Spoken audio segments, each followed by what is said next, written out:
ഒരു ഗ്രാമത്തിൽ ചാങ് എന്നു പേരുള്ള ഒരാളുണ്ടായിരുന്നു. ഒരു ദിവസം ചാങ് ചൂണ്ടയിടാനായി പോയി. വൈകുന്നേരം വരെ ഇരുന്നിട്ടാണ് ചൂണ്ടയിൽ ഒരു മീൻ കൊത്തിയത്. അയ്യോ, എന്നെ വെറുതെ വിടണേ, മീൻ കരഞ്ഞു പറഞ്ഞു. വെറുതെ വിടാനോ? മീൻ കിട്ടിയില്ലെങ്കിൽ എൻ്റെ മക്കൾ ഇന്ന് പട്ടിണി കിടന്ന് ചാകും. എനിക്കെൻ്റെ മക്കളാണ് വലുത്, ചാങ് പറഞ്ഞു. എന്നെ ഒന്ന് വെറുതെ വിടാമോ? ഞാൻ എൻ്റെ സ്വർണ്ണത്തൊപ്പി മക്കളെ സൂക്ഷിക്കാൻ ഏൽപ്പിച്ചിട്ട് വരാം, മീൻ ചാങ്ങിനോട് അപേക്ഷിച്ചു. സ്വർണ്ണത്തൊപ്പിയോ? ചാങ്ങിന് അത്ഭുതമായി. അതെ, കുറേ ദിവസം മുമ്പ് ഈ തടാകത്തിൽ നിന്ന് കിട്ടിയതാ.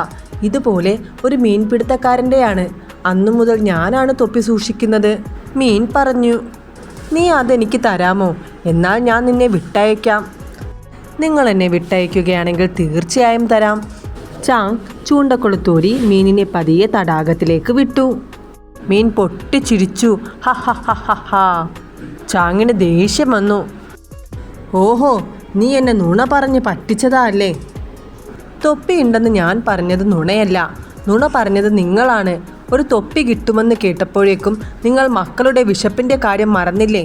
ഏറ്റവും പ്രിയപ്പെട്ടത് മക്കളാണെന്ന് മുൻപ് പറഞ്ഞത് നുണയാണെന്നല്ലേ അർത്ഥം? അതോർത്താണ് ഞാൻ ചിരിച്ചത്. അതും പറഞ്ഞ് മീൻ വെള്ളത്തിനടിയിലേക്ക് പോയി.